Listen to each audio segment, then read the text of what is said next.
மகர ராசியை எடுத்துக்கொள்வோம். என்னன்னா இப்போ இது நாள் வரை இவர்களுடைய ராசியில் புதனும் சுக்கிரனும் பிளஸ் பாயிண்ட் தான்.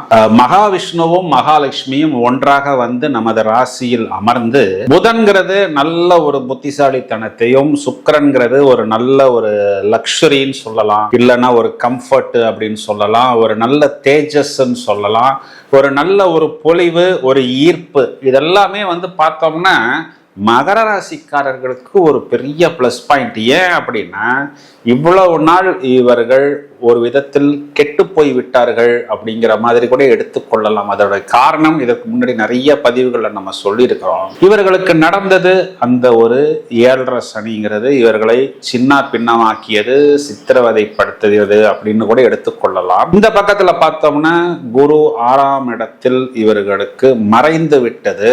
அதுலயும் ஒரு பிளஸ் பாயிண்ட் என்னன்னா, 6ஆம் இடத்தில் குரு வக்ரம். இப்போ வழக்கமா 6ஆம் இடத்தில் கொடுக்கக்கூடிய நெகட்டிவ் எஃபெக்ட்ஸை குரு இவர்களுக்கு கொடுக்காது. இப்போ இவங்களுக்கு ஒரு மாதிரி அந்த எதையோ ஒரு விஷயத்தை, ஒரு பொருளை இழந்தது போல், ஏதோ ஒரு பரிதாபத்தில் இருப்பது போல், ஏதோ ஒன்றை விட்டு கொடுத்து ஏதோ ஒரு விஷயத்துக்காக ஏங்கி கொண்டிருப்பது போன்ற மாதிரியான ஒரு தோற்றமெல்லாம்